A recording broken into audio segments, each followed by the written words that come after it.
Hello, beautiful people. Welcome to a brand new episode on Football Dialogue. In this episode, we are going to be previewing the game week 4. Yeah, game week 4 in the Premier League. And let's get started. So, starting with Arsenal versus Nottingham Forest, and this game week is a special game week because this is the preceding game week before the resumption of the what we know to be our UEFA Champions League, which is the pinnacle of club football in Europe. So we are all excited, especially those of us that are going to be participating in the likes of Chelsea, the big clubs, Chelsea, Arsenal, Liverpool, Manchester City, and two small clubs in Tottenham and Newcastle. And then the other clubs that are not participating are obviously like mid-table and smaller clubs. So we have the big teams participating this season. Chelsea, notably, returning to the Champions League, the pinnacle of European football. So we are all excited. So let's get started. Arsenal, Nottingham Forest today. Currently, with what has happened during the deadline of the transfer window and the sacking of Nuno Espirito Santo and the hiring of Ange Postecoglou, I really do believe that's going to have a impact to what the game is going to look like. But at the moment, I really don't know. It can take two sides. You see that Arsenal are going to bash Nottingham Forest if Ange plays like he always do, or is going to shock Arsenal because Arsenal right now we really do not know how to prepare against this team because obviously it's a new manager coming in and they are going to play differently like they've played in the previous games. And Arsenal will really have no clue to know how to prepare their game, but they will just play with the way that they know how to play. And the fact that Bukayo Saka is still injured, Gabriel Saliba, I think he's still ruled out for this game. I'm not sure he's going to be able to return that soon. So expected that he's going to be out for the game. But obviously they've got sufficient cover in the back line. And I think Arsenal will still play like they play. But Gyökeres not being a good striker for them. And Eberechi I think he's going to need time to bed in. Looking at East, we can't say he's not sharp because he played a couple of games for Crystal Palace before moving to Arsenal. So the expectation is that he's going to hit the ground running because he's got his match fit and he's played a couple of games already, and we can see how threatening he is against defensive lines and opposition players. He's been great. He's been solid, but the way he played for England was really, really bad. We didn't see him do much during the international break for England. With the expectation high for somebody who we all know to be a very good player, and we didn't see him perform so well. Even Madueke outshined him for England, and that is I can't say it's a big surprise looking at the opposition that England played against. So we expected Eze to be able to even feast more when he played, but it was just he played like he's not had any preseason of sort or played any game this season. So I really do not know what to expect from the Arsenal attack, but from a defensive point of view, I know they'll be really as strong as they've always been. They have the best defense in the league, apparently. So it's going to be really tough for Nottingham Forest to be able to break them, even though they've got a manager who is always about the attack, who always wants to get so much more from his attack.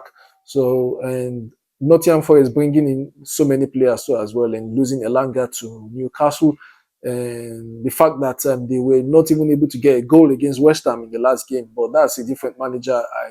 I still do believe that Nottingham Forest are a good side and can come good. But Ange Postecoglou, if he's going to stick by his philosophy again, I really do believe he has learned his lesson at Tottenham Hotspur. And no, I don't understand why managers don't think they can come into a team and just believe they can just go by their philosophy all the time.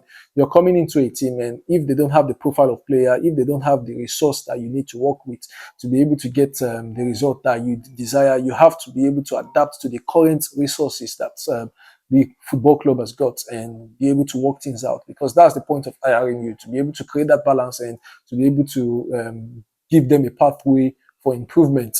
But that is not the case for managers like Ange Postecoglou, who is all about their philosophy. But I still do believe he must have learned his lesson at Tottenham Hotspur. So the expectation is that he's going to create that balance in the Nottingham Forest team that he has just joined now, because Mr. Marinakis is no nonsense guy. If you try nonsense, you're getting fired. And I don't want to say much about him. Everything about him are only speculations about him being a mafia and all of those sorts. But you're getting fired for sure if you don't produce results, because I believe he's an owner that is all about results. So Arsenal versus Nottingham Forest, if I'm going to be going by what I do think is going to happen in the game, I believe Arsenal playing at the Emirates, they've got all the advantage that they need to be able to get a result against Nottingham Forest, who's got a new manager in now. And so I'll say it's going to be a game of close margin, because Nottingham Forest are not just a side that you're just going to outclass, especially now that they are coming off a defeat against West Ham. So they will most likely going to get a response. And I'll take into consideration the manager bounce too as well.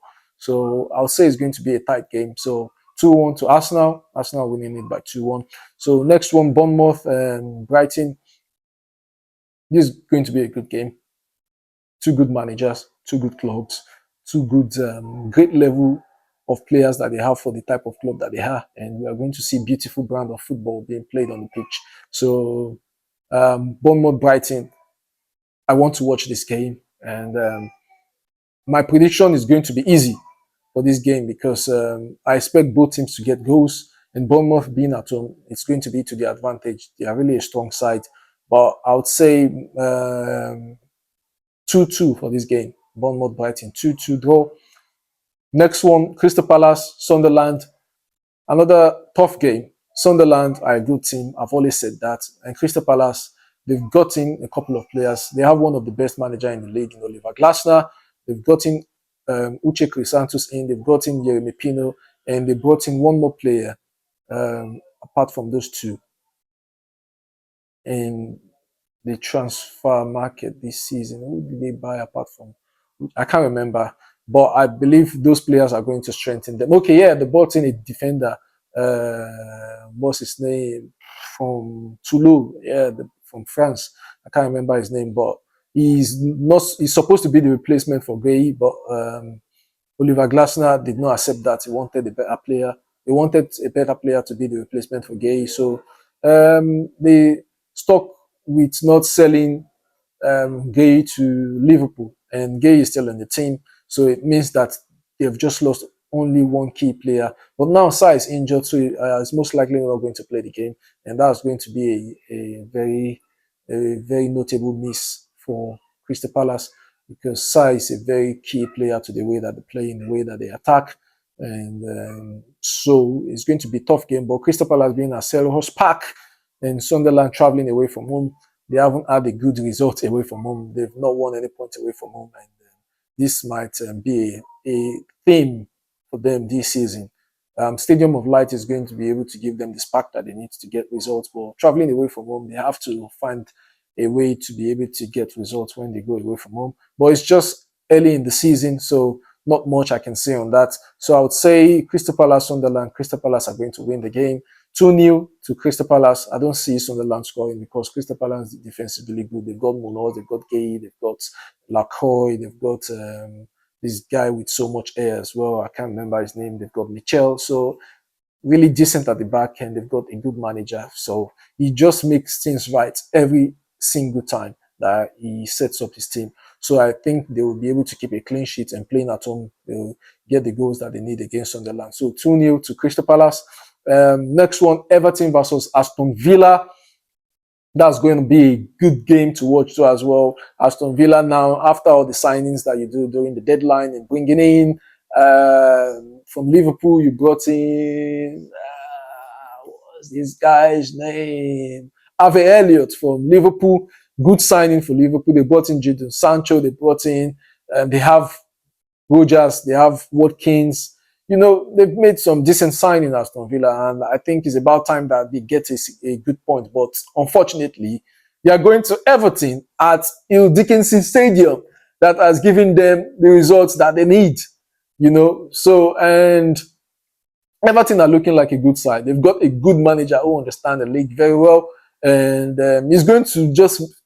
I like managers that are set up in their team in a way that comes natural to the players, because you don't want to overthink things, you don't want to complicate things, you just want to make things seamless for the players, because players understand a particular style of play. It's only when you know that you have the asset in the team to be able to pattern the kind of play that you want for your team, then that's when you can adopt such approach. But if you don't have the profile of players, you just allow the player play in the way that they understand best, the way that they were taught in academy, growing up and all sorts. It just makes things simpler for them. And if you lose, you lose, So it's not like you always win when you obviously adopt the approach that you think is going to is going to upset everything that you are going to play against, because it's not always like that.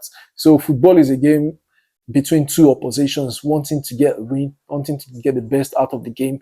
But the best thing for you to do if you don't have the profile of players is to make things simple. And that's what Moyes has gone to Everton to do, and not just being totally defensive like Sean Dyche has been while he was there. It just makes things easy, make them easily transition from a defensive point of view to the attack. So Everton are going to come good this season. I said that before. They can challenge for a European place too as well. And with the way they are going, they are most likely going to get Europe. So Everton, Aston Villa, Kingston Stadium, I believe they are winning 2-1. 2-1 to Everton. Next on the list, Fulham Leeds. This is a game that Fulham is going to most likely get their maximum points. They'll get 3 points. Now they have 2 points in the league, which is not good enough from a Fulham perspective. In the way that they've played so far, they deserve much more than the points that they've had in the 3 games that they've played. So I think this is the game that they are going to get 3 points from, and they're playing at home. They need to bounce back from the defeat at Chelsea. And Leeds United, like I always say, they have a manager who is going to die by his philosophy. And you can see how he played against the teams that he has played. And obviously, he's managed to get a decent amount of points. But how can you carry on? Is this sustainable? I don't think it is sustainable. So they're playing against Fulham away from home. Fulham team have had a good transfer window. Leeds too did not have too bad a transfer. They had a good transfer. They brought in a couple of players that are most likely going to improve the team. But the manager playing a particular style of play is going to be their undoing. So I believe going to Fulham, they are going to lose. So I see it as 3-1 Fulham to Leeds. Then next on the list, Newcastle Wolves. Wolves are struggling right now. It will take them time to be able to get the result that they need, but it might be too late. It might be too late. I've always said that. They brought in Tolu Arokodare, the Nigerian, and another player again. I can't remember his name. Wolves going away from home. They have not been good this season, and they are bottom of the table. And there's a reason why they are bottom of the table, because they are currently the worst team in the league right now. So going away to Newcastle, a Newcastle that is hungry. If Eddie Howe put things right, because he did the wrong thing in the last game that they played before the international break. He acted like he has got a UCL game. But now this is the time that you have a UCL game after this game weekend. Obviously, you want to rest key players after they've played a particular number of minutes. Let's say 65, 70 minutes. You want to take them off, especially if the result is going in your favor. But this time you're playing Wolves, so you need to kill off the game early to be able to do that. So the expectation is that Newcastle will still win anyways, even though they are going to be playing in the Champions League. I don't know the team they are playing against, but I believe they can get the result that they need against Wolverhampton. So Newcastle, a great side. They had a good transfer window despite the sale of Isak. They brought in Wodemade, they brought in Johan Wissa, they brought in which other player did they bring in? I can't remember again, but those are the 2 notable players that I think fed off from the sale of Isak. They were able to invest in those 2 players. However, Wissa might be too much money for his age, because Wissa will be 29. He's already 29, to be fair. And they were able to pay that amount of money to Brentford for a player who is desperate to leave, who has submitted a transfer request. That should significantly impact the way they value him in the window. But obviously, I think they were just desperate to bring in a player, especially one that is already experienced in the Premier League, somebody who understands the league. And Wodemade, I don't see it as a gamble. He's a good player, but bringing in a player from the Bundesliga to the Premier League is beginning to seem like a gamble now. Looking at the number of players that have come in from there, from the Bundesliga and the way that they have struggled so far. So I think we can say that's a gamble, but if they use him rightly, he could adapt to the Premier League and he's going to be able to get goals for you. He's got the height, he's got the physicality to an extent, I think, and he's got a little bit of technical skills too as well. He reminds me of Babatov, Wodemade. So I believe he's going to come good for Eddie Howe because he's under the right manager that is going to help him develop as a player. He's still young. He's got so many years on him, and he's most likely going to improve. So that's why I still think that signing is a good signing, despite him being from Bundesliga. I really do not rate their players, and he's not going to a huge club where the pressure is going to be too much. He's going to a Newcastle team that they will obviously embrace him and allow him to improve. So coming back to my prediction for Newcastle versus Wolves, I think Newcastle are going to get all 3 points, and they haven't had all 3 points this season, 2 points so far. So I think this is the game they're going to get 3 points. St. James Park is going to be too much load for Wolves to be able to handle. So it's going to be an overload for their defense. They will not be able to handle Newcastle's attack. So I think that's going to be a 4-1 win for Newcastle.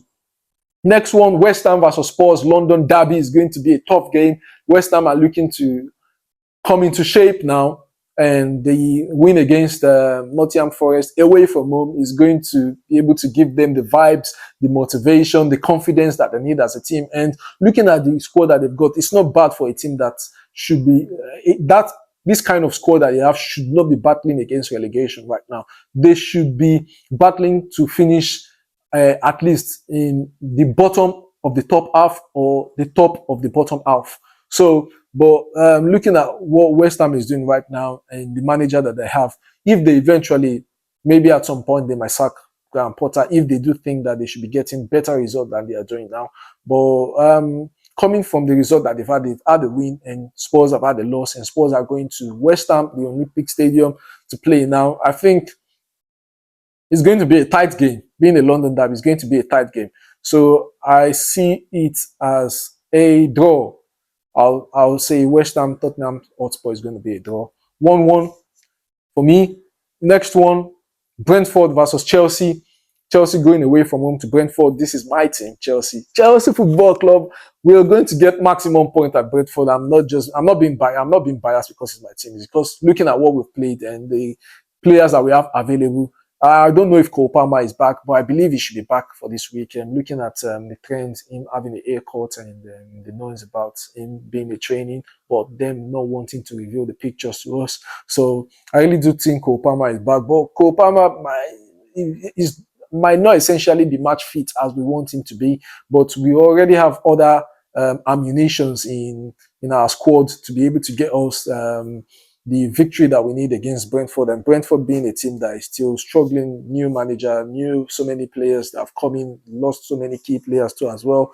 And it's like we playing at home, to be fair. Brentford is not, all those, anytime we go play in London, it feels like we're playing at home. So I don't see that as an away game that is going to, is going to be that hostility that is going to, in this. And Brentford is not a large stadium. I think their capacity is less than 20,000. So, it's not going to be toxic for us, and it's a place that have been really, really tough for us over the years. We've struggled against Brentford anytime we go away from home, but that's when they still used to have Thomas Frank and Boma and Wisa playing there, But now it's a different ball game, so we need to set things straight. And when we go away to Brentford, so I expect us to get the win, and history not being a factor why we are not going to get the 3 points. We are most likely going to get the 3 points in this game, and we're sparkling. So, but however, we've got players who are returning from international break, and they are going to be traveling long distance in the likes of Caicedo, Joao Pedro, Estevao, and Andre Santos, and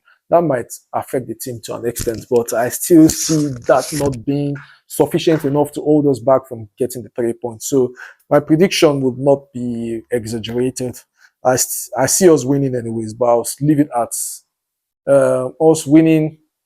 Brentford looking at the attack, 2-0 to Chelsea, 2-0 away. So next one, those are the games Saturday, packed games. We've got 8 games on Saturday. Fantastic.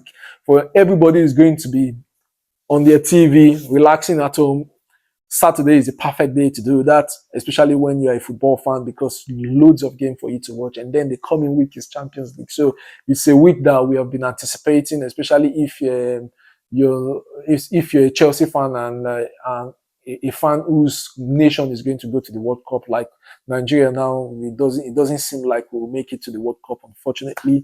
But let's see. We are a nation that believe in miracles. We are a nation that hope. So we rely on that always. So anything can happen. It's football. So let's see what happens. So hopefully, this is going to be an exciting season for people who are Chelsea fans and Nigerians so as well, like myself.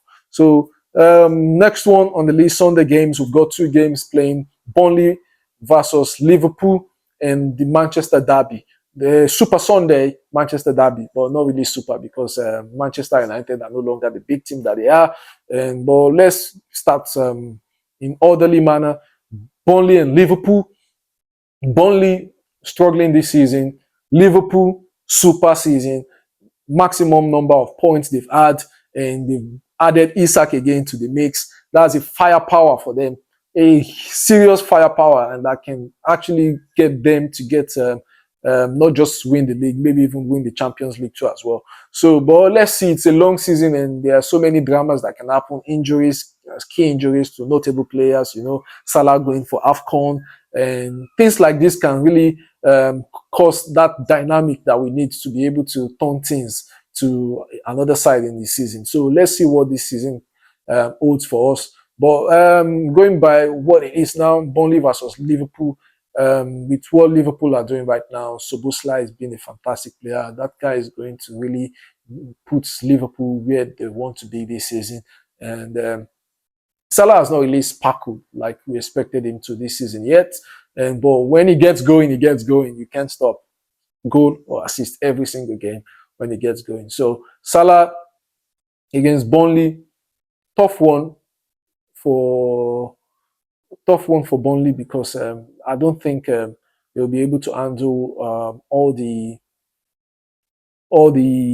grenade Liverpool will be throwing at them away, even though they are away from home. Burnley will not be able to cope. There's no shield that they can be able to put up to be able to stop Liverpool from bombarding them. It's going to be a total destruction. It's going to be like an Armageddon. Liverpool are going to put tough more. They are going to turn that place to sand. They will bring down the stadium with the number of goals that they are going to score.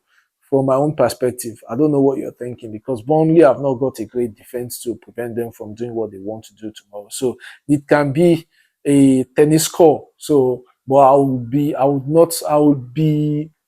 let me just be on a low. Let me not make the score too high.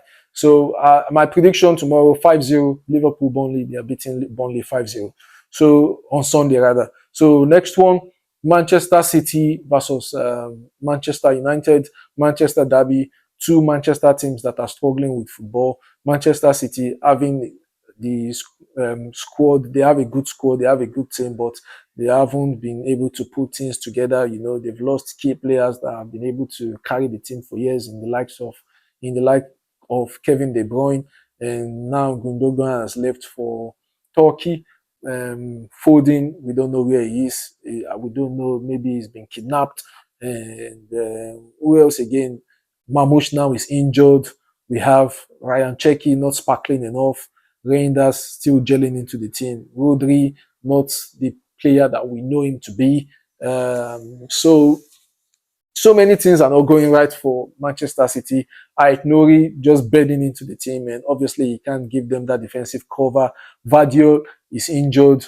Ruben Diaz still struggling to find a stable partner in the defense line. There's always chop and change. Stones today, Ake tomorrow, Vardio next tomorrow. So Akanji has left I think he left to, is it Inter Milan? Yeah. Akanji left to Inter Milan.